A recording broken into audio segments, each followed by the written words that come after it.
भाइयों और बहनों,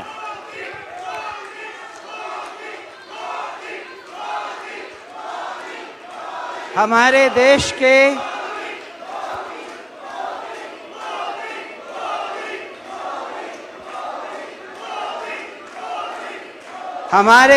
के यशस्वी प्रधानमंत्री श्रद्धेय श्री नरेंद्र मोदी जी का इंडोनेशिया में रह रहे भारतीय और भारतीय मूल के लोगों की तरफ से हार्दिक स्वागत और अभिनंदन है।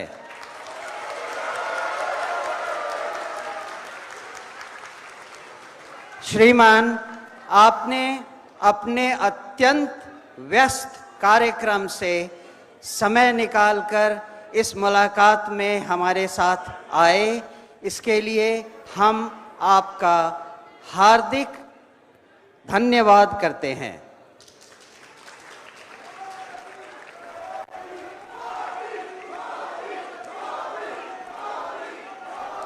माननीय प्रधानमंत्री जी,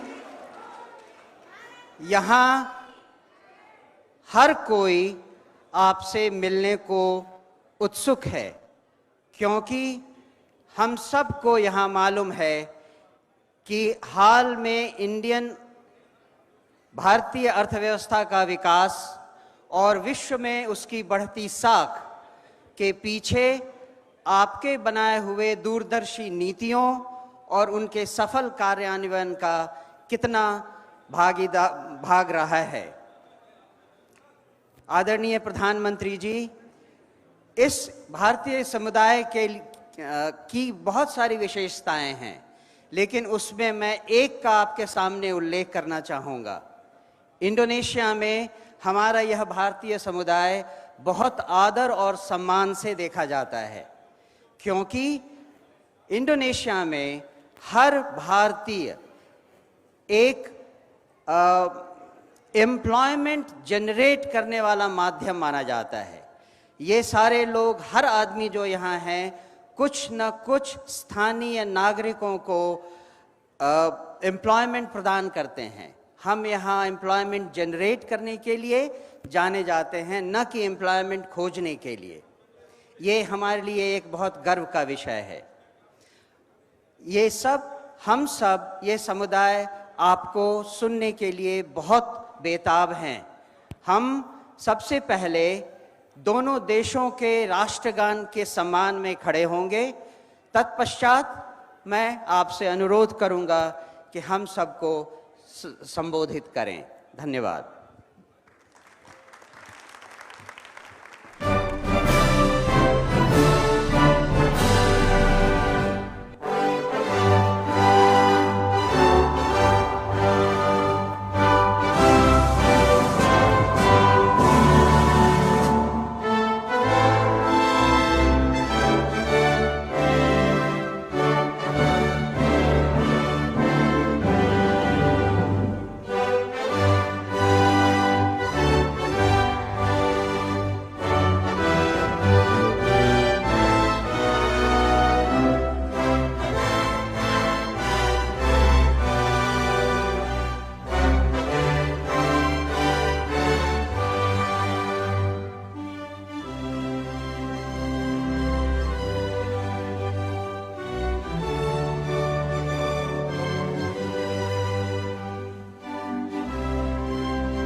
नमस्ते,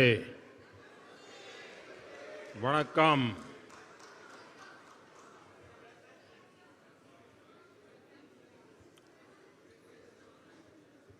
आप सबको नमस्कार।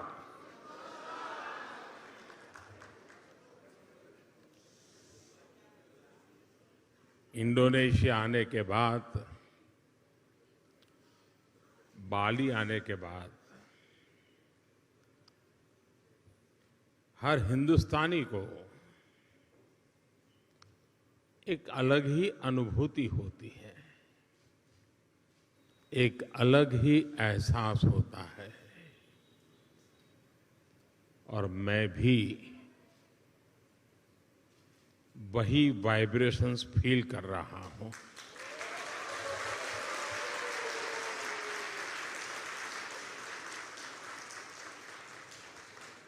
जिस जगह के साथ भारत का हजारों वर्षों का रिश्ता रहा हो और जिसके बारे में सुनते रहते हो कि हजारों साल में अनेक पीढ़ियां आई चली गई, लेकिन उस परंपरा को कभी ओझल नहीं होने दिया।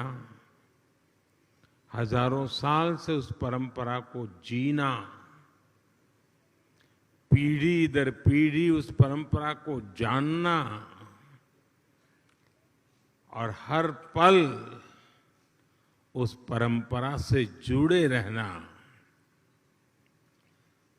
वहां के लोग, उस धरती एक अलग ही आनंद देती है, अलग ही आनंद की अनुभूति कराती है। आप कल्पना कर सकते हैं, आज जिस समय मैं आपसे बात कर रहा हूं, हम यहां बाली में बैठे हैं, बाली की परंपराओं के गीत गा रहे हैं। उसी समय जब मैं आपसे बात कर रहा हूं, इसी पल बाली से 1500 किलोमीटर दूर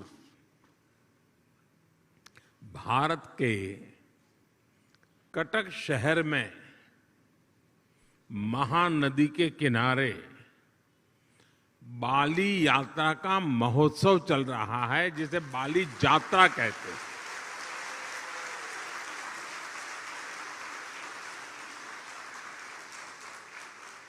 और ये बाली यात्रा है क्या? ये महोत्सव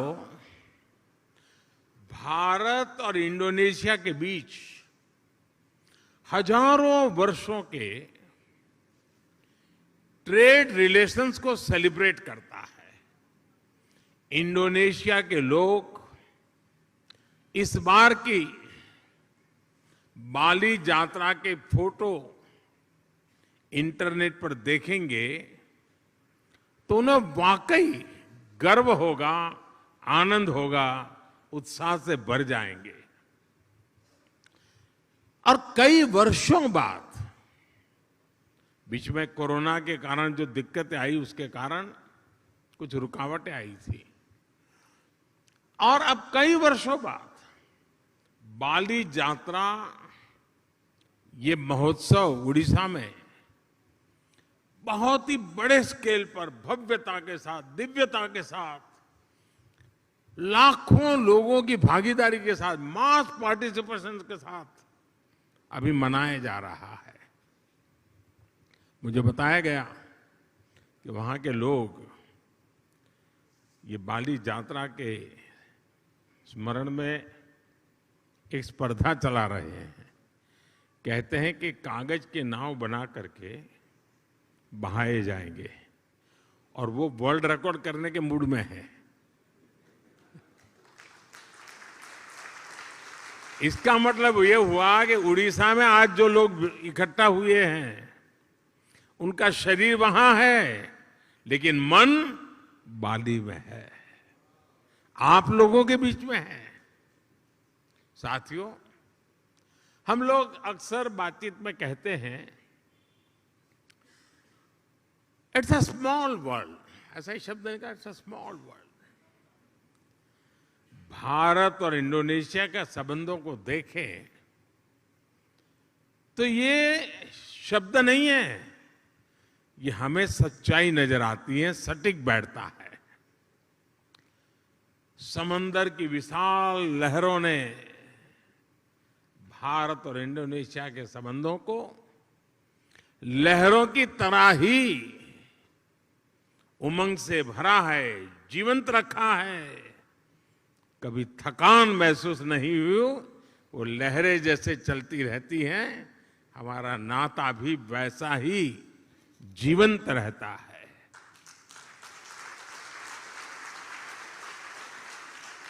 एक समय था जब कलिंग, मेदांग जैसे साम्राज्यों के माध्यम से भारत का दर्शन, भारत की संस्कृति इंडोनेशिया की धरती तक पहुंची।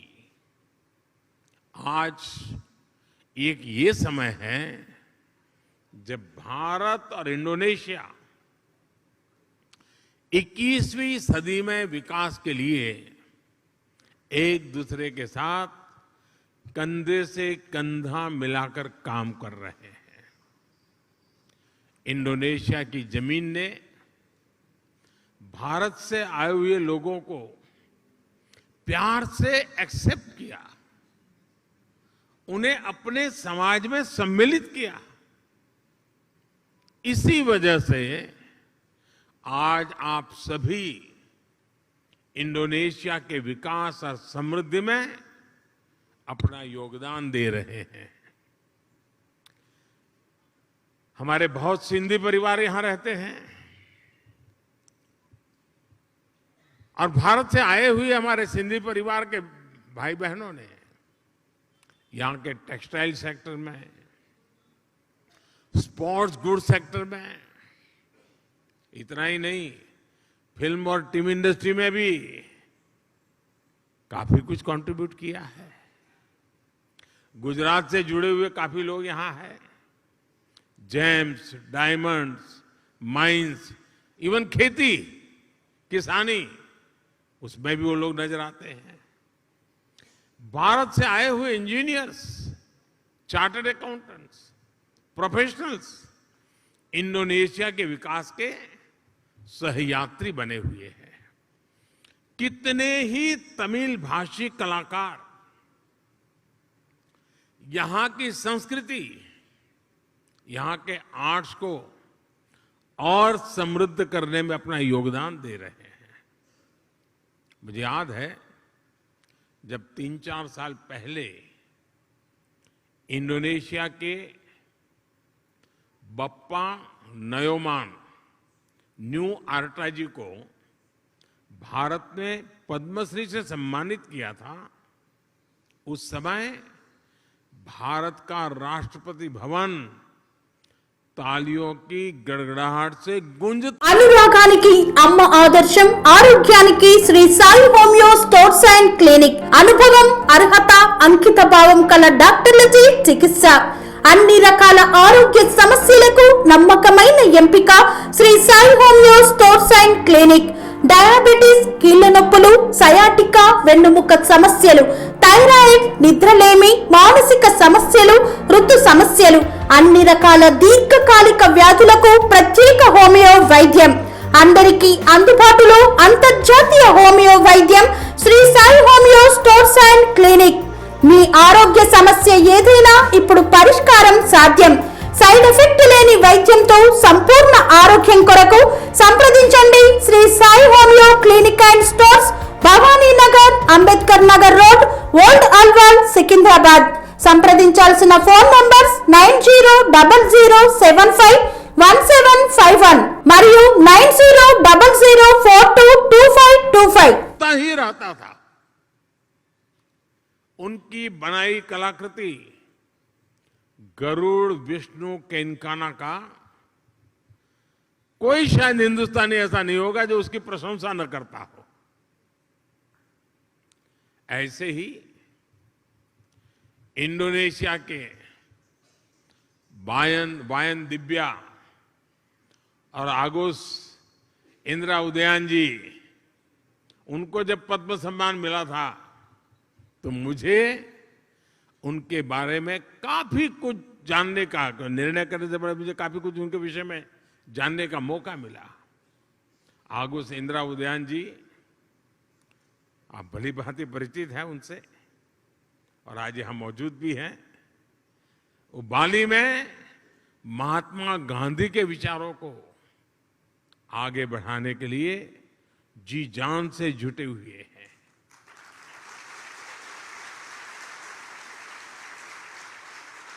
मैंने कहीं उनका एक इंटरव्यू देखा था, उसमें वो कह रहे थे कि भारत की सबसे बड़ी विशेषता अतिथि देवो भव की है। यानी अतिथि देवो भव, ये भावना जो है ये हर भारतीय के रगों में है। अपनत्व का ये भाव प्रकट होता है। मुझे इंटरव्यू पढ़ के अच्छा लगा, लेकिन मुझे एक ही बात और भी बतानी चाहिए। अपनत्व के विषय में भारत की तारीफ हो रही होगी, लेकिन इंडोनेशिया के इंटरव्यू पढ़ के अच्छा लगा, लेकिन मुझे एक ही बात और भी बतानी चाहिए। अपनत्व के विषय में भारत की तारीफ हो रही होगी, लेकिन इंडोनेशिया के लोगों का भी अपनत्व कम नहीं है।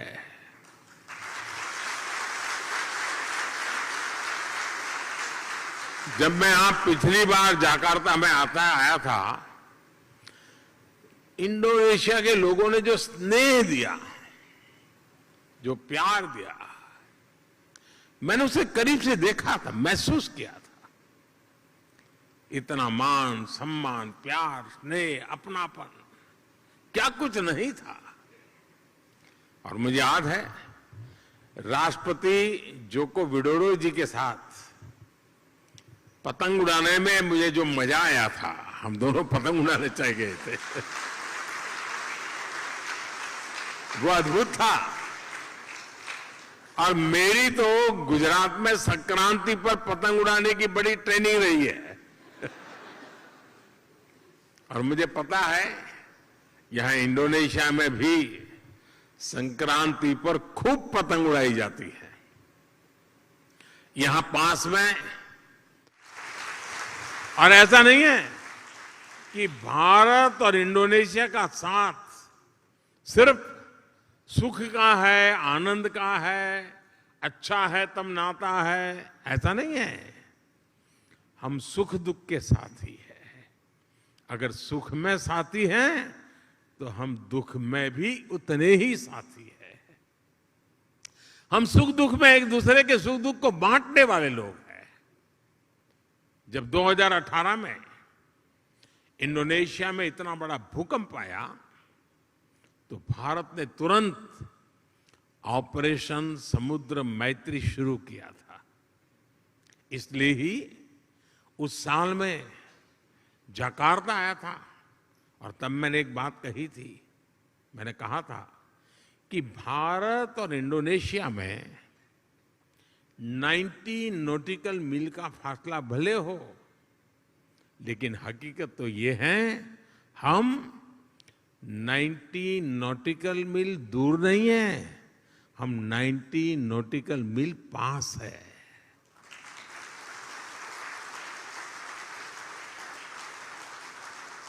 साथियों, जीवन के पग पग पर, क्षण क्षण में ऐसा कितना कुछ है जिससे भारत और इंडोनेशिया ने मिलकर के अब तक सहज कर रखा है।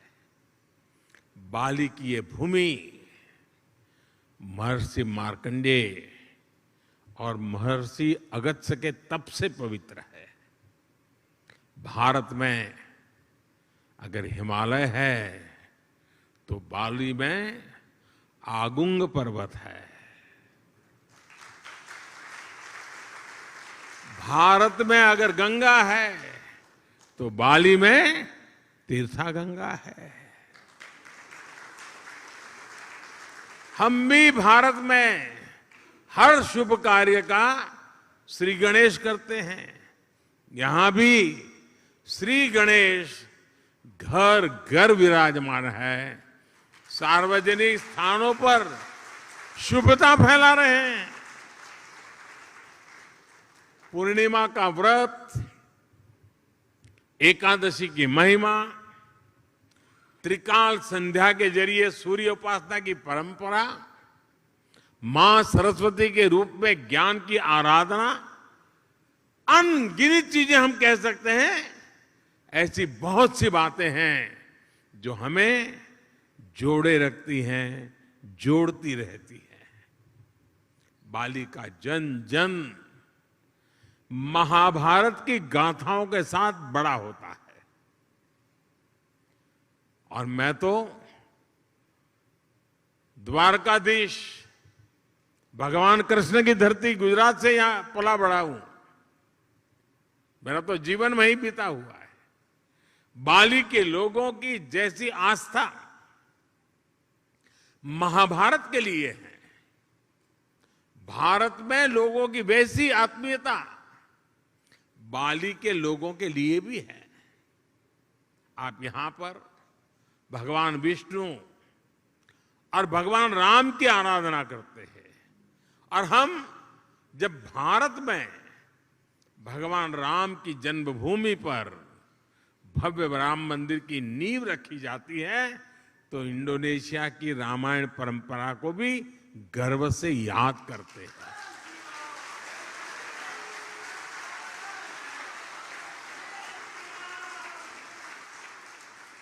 कुछ साल पहले जब भारत में रामायण फेस्टिवल का आयोजन हुआ था, तो इंडोनेशिया के भी कई कलाकार, यहां से कई कलावृंद भारत आए थे। और अहमदाबाद में, हैदराबाद में, लखनऊ में, अनेक शहरों में वो अपना कार्यक्रम करते करते वो अयोध्या आए थे। उनका आखिरी समापन कार्यक्रम अयोध्या में हुआ था और बहुत वाहवाही हुई थी। हिंदुस्तान में जहां गए अखबार भरे पड़े रहते थे। भाई और बहनों, बाली में ऐसा शायद ही कोई व्यक्ति होगा जिसकी अभिलाषा नहीं होगी कि अपने जीवन में एक बार अयोध्या या द्वारिका के दर्शन न करें, ऐसा शायद कोई भी इंसान नहीं होगा। भारत में भी लोग प्रम्बानन मंदिर और गरुड़ विष्णु केनकाना की भव्य प्रतिमा के दर्शन करने के लिए बहुत ही इच्छुक रहते हैं। कोरोना काल से पहले एक साल में ही 5 लाख से ज्यादा भारतीयों का अकेले बाली आना ही इसकी गवाही देता है। साथियों, जब विरासत साझा होती है, जब मानवता के प्रति आस्था समान होती है, तो प्रगति के लिए भी समान रास्ते बनते जाते हैं। कुछ महीने पहले ही 15 अगस्त को भारत ने अपनी स्वतंत्रता के 75 साल पूरे किए हैं। इंडोनेशिया का इंडिपेंडेंस डे भारत के स्वतंत्रता दिवस के 2 दिन बाद 17 अगस्त को आता है। लेकिन इंडोनेशिया को भारत से 2 साल पहले स्वतंत्र होने का सौभाग्य मिला हुआ था। इंडोनेशिया से सीखने के लिए भारत के पास बहुत कुछ है, और अपनी 75 वर्षों की विकास यात्रा से भारत के पास भी इंडोनेशिया को देने के लिए बहुत कुछ है। भारत का टैलेंट, भारत की टेक्नोलॉजी, भारत का इनोवेशन, भारत की इंडस्ट्री, आज इन सारी बातों ने दुनिया में अपनी एक पहचान बनाई है। आज विश्व की अनगिनत कंपनियां ऐसी हैं, कई बड़ी कंपनियां ऐसी हैं जिसके सीईओ भारतीय मूल के हैं। आज दुनिया में जितने यूनिकॉर्न बनते हैं ना, 10 में से 1 यूनिकॉर्न भारत का होता है। आज भारत दुनिया की फास्टेस्ट ग्रोइंग लार्ज इकोनॉमी है।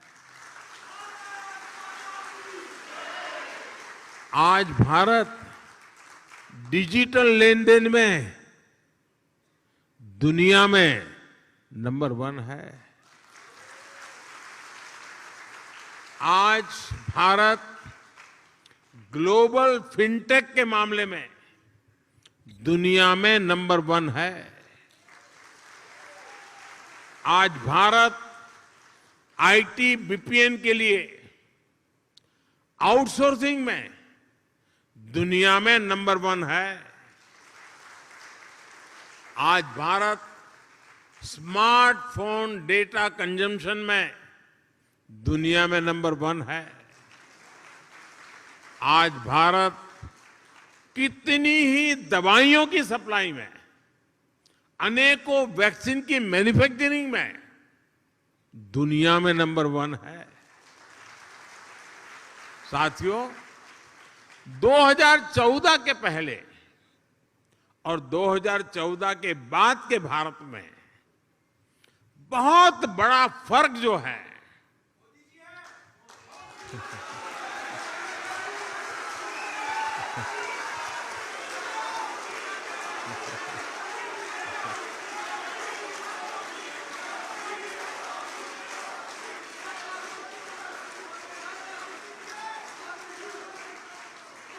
वो जो बहुत बड़ा फर्क है वो मोदी नहीं है, वो बहुत बड़ा फर्क है स्पीड और स्केल में। आज भारत अभूतपूर्व स्पीड पर काम कर रहा है और अप्रत्याशित स्केल पर काम कर रहा है। अब भारत छोटा सोचता ही नहीं है।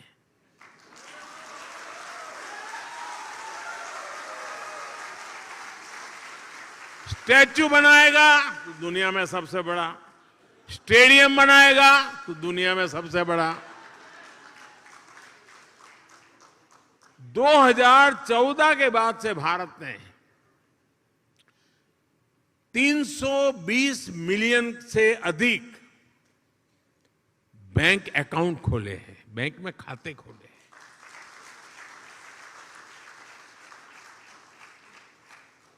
ఫనేసియా మెరిడియన్ హాస్పిటల్ ప్రతి సామాన్యుడికి అందుబాటులో అంతర్జాతీయ వైద్య ప్రమాణాలతో వైద్యం, 24 గంటల అంబులెన్స్ సర్వీసుతో పాటు అత్యవసర సేవలతో ఏర్పాటైన చికిత్సా విభాగం. మా దగ్గర గుండె సంబంధిత, మూత్రపిండ, కాలేయ, కంటి జబ్బులకు, మోకాళ్ల శస్త్రచికిత్సతో పాటు కోవిడ్-19, బ్లాక్ ఫంగస్ వంటి వైరస్లకు, అన్ని రకాల ఆరోగ్య సమస్యలకు నమ్మకమైన అత్యాధునిక వైద్య చికిత్సను అందిస్తున్న హాస్పిటల్ ఫనేసియా మెరిడియన్ హాస్పిటల్. మీ ఆరోగ్య సమస్య ఏదైనా ఇప్పుడు పరిష్కారం సాధ్యం. సంపూర్ణ ఆరోగ్యం కోసం సంప్రదించండి Panacea Meridian hospital, opposite Beeramguda Kaman, RC Puram, Sangareddy district 502032. సంప్రదించవలసిన ఫోన్ నెంబర్ 08455241777 మరియు 7893757770. इसका मतलब ये हुआ कि अमेरिका की कुल जनसंख्या जितनी है उतने हमने बैंक खाते खोले हैं।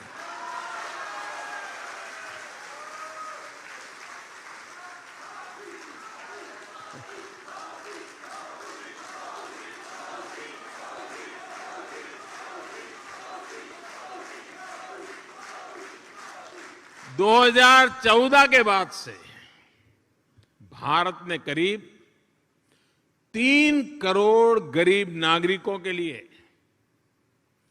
मुफ्त घर बनाए हैं। घर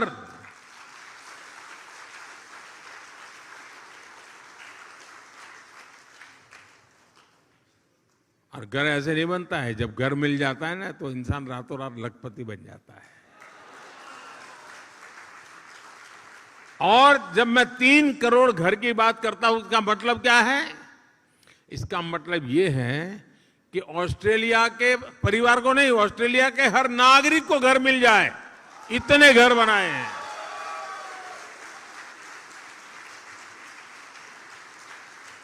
पिछले 7-8 साल में भारत ने 55,000 किलोमीटर, 55,000 किलोमीटर नेशनल हाईवे बनाए हैं।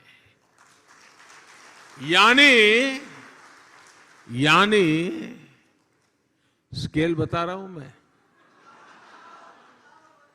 पूरी धरती के लगभग 1.5 चक्कर लगाने के बराबर है।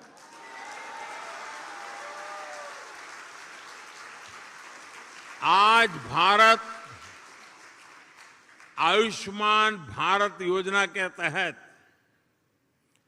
जितने लोगों को 5 लाख रुपए तक के मुफ्त इलाज की सुविधा दे रहा है, 5 लाख रुपए तक अगर उसका मेडिकल बिल 1 साल का बनता है तो जिम्मा सरकार उठाती है। इसका बेनिफिट कितने लोगों को मिलता है? 5 लाख रुपए तक की मेडिकल सुविधा जो मिलती है वो पूरे यूरोपियन यूनियन की कुल आबादी से ज्यादा लोगों को मिलती है।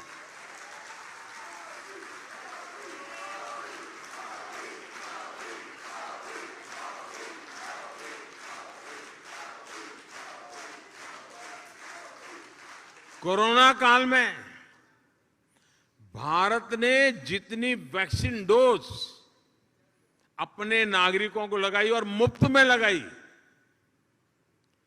वो जो वैक्सीन डोज है ना, उसकी अगर मैं संख्या का हिसाब लगाऊं तो अमेरिका और यूरोपियन यूनियन, उन दोनों की कुल आबादी जो है उससे 2.5 गुना ज्यादा डोज हमने हिंदुस्तान में लगाए।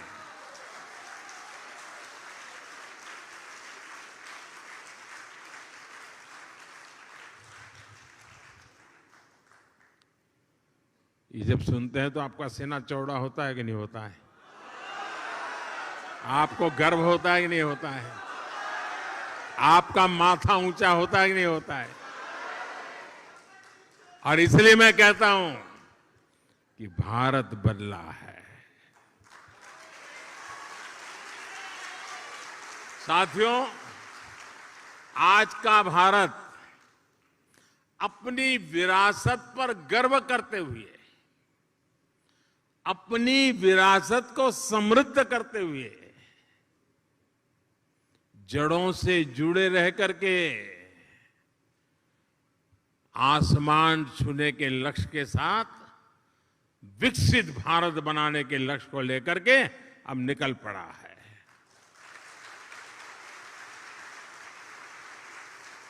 लेकिन भारत का ये लक्ष्य सिर्फ अपने लिए नहीं है, हम स्वार्थी लोग नहीं, हमारे संस्कार नहीं है। 21वीं सदी में आज विश्व की भारत से अपेक्षाएं हैं, जो आशाएं हैं, भारत उसे अपनी एक जिम्मेवारी समझता है, एक दायित्व के रूप में देखता है, और हम दुनिया की भलाई के लिए अपने आप को आगे बढ़ाने के लिए मक्कम है, संकल्पबद्ध है।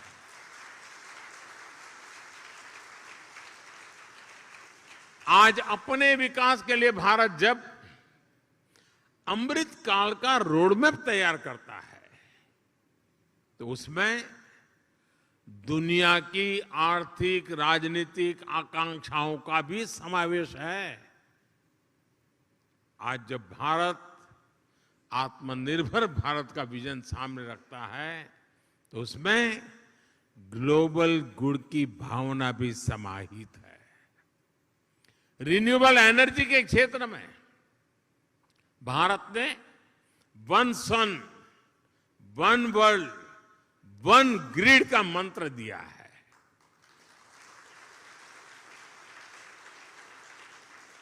वैश्विक स्वास्थ्य को मजबूत करने के लिए भारत ने वन अर्थ वन हेल्थ इसका अभियान चलाया है।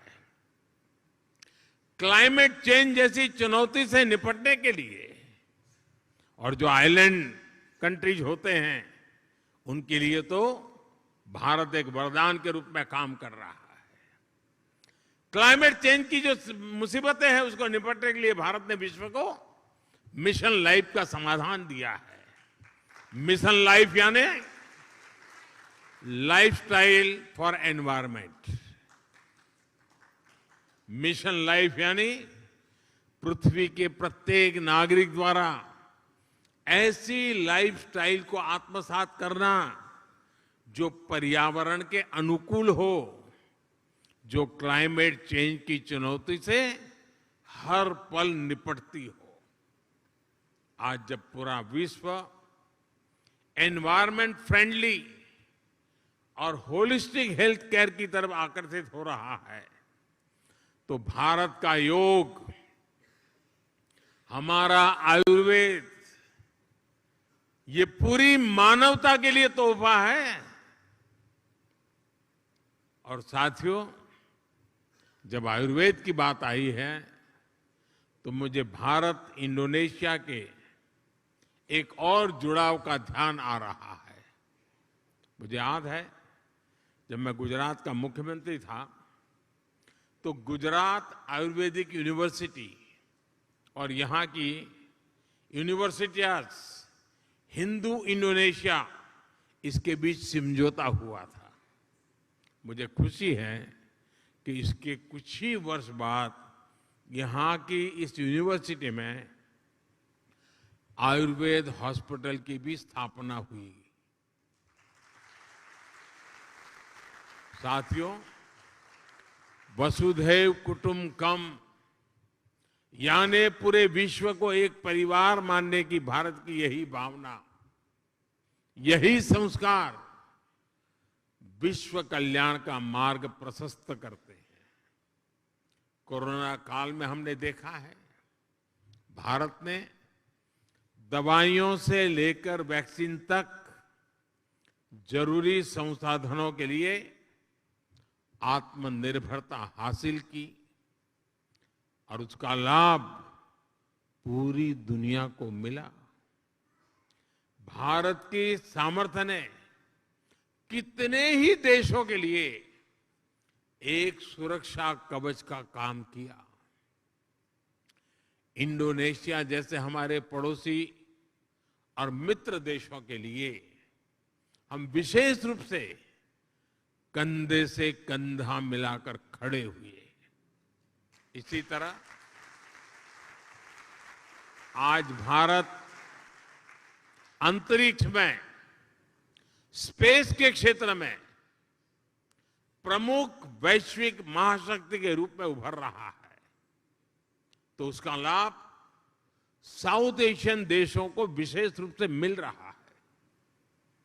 रक्षा के क्षेत्र में भी जो भारत दशकों तक केवल विदेशी आयात पर निर्भर था वो आज अपनी क्षमताएं बढ़ा रहा है। ब्रह्मोस मिसाइल हो या तेजस फाइटर प्लेन, इनका आकर्षण विश्व में लगातार बढ़ रहा है। आज भारत बड़े लक्ष्य तय कर रहा है और उन्हें प्राप्त करने के लिए भी पूरी मेहनत कर रहा है। संकल्प से सिद्धि का यही मंत्र आज 21वीं सदी के नए भारत की प्रेरणा बना हुआ है। आज इस अवसर पर मैं आप सबको अगले प्रवासी भारतीय सम्मेलन के लिए भी निमंत्रण देता हूं। जनवरी महीने में 9 जनवरी को यह कार्यक्रम होता है। इस बार ये आयोजन मध्य प्रदेश के इंदौर में होगा। और इंदौर वो नगर है जो पिछले 5-6 बार से देश में स्वच्छ शहर के नाम पर हिंदुस्तान में नंबर 1 रहता है।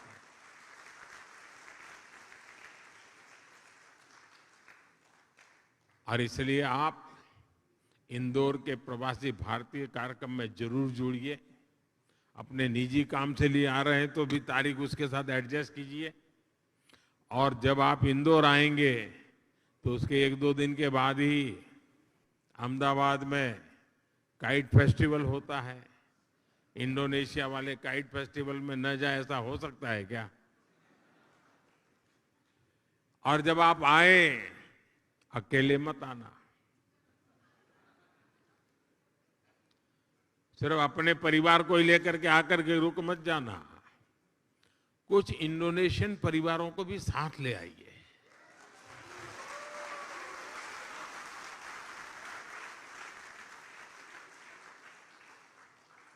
मुझे विश्वास है भारत और इंडोनेशिया के संबंधों को मजबूत करने में आपका सहयोग और सक्रिय योगदान निरंतर बना रहेगा। आप सब पूरी मेहनत से आपकी इस कर्मभूमि के कल्याण के लिए, आपकी इस कर्मभूमि में जितना ज्यादा योगदान दे सके देते ही रहेंगे। ये भारत के संस्कार है और देने भी चाहिए, ये हमारा दायित्व बनता है। और मैं देख रहा हूं हमारे बोहरा समाज के बहुत साथी यहां आए हैं और ये मेरा सौभाग्य रहा है कि सैयदना साहब के साथ मेरा बड़ा निकट संबंध रहा है। मुझे बहुत प्रसन्नता होती है, दुनिया में कहीं पर भी जाओ, कोई मिले या न मिले, मेरे बोहरा परिवार के लोग तो आएंगे ही।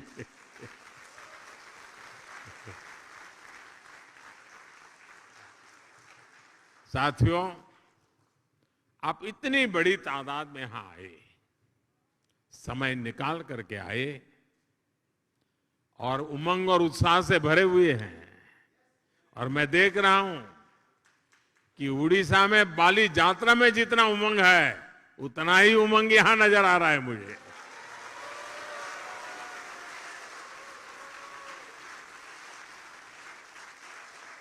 आपके इस प्यार के लिए, आपके इस स्नेह के लिए, भारत के प्रति आपकी ये श्रद्धा के लिए हृदय से आपका बहुत बहुत धन्यवाद करता हूं। अनेक अनेक शुभकामनाएं देता हूं। धन्यवाद साथियों।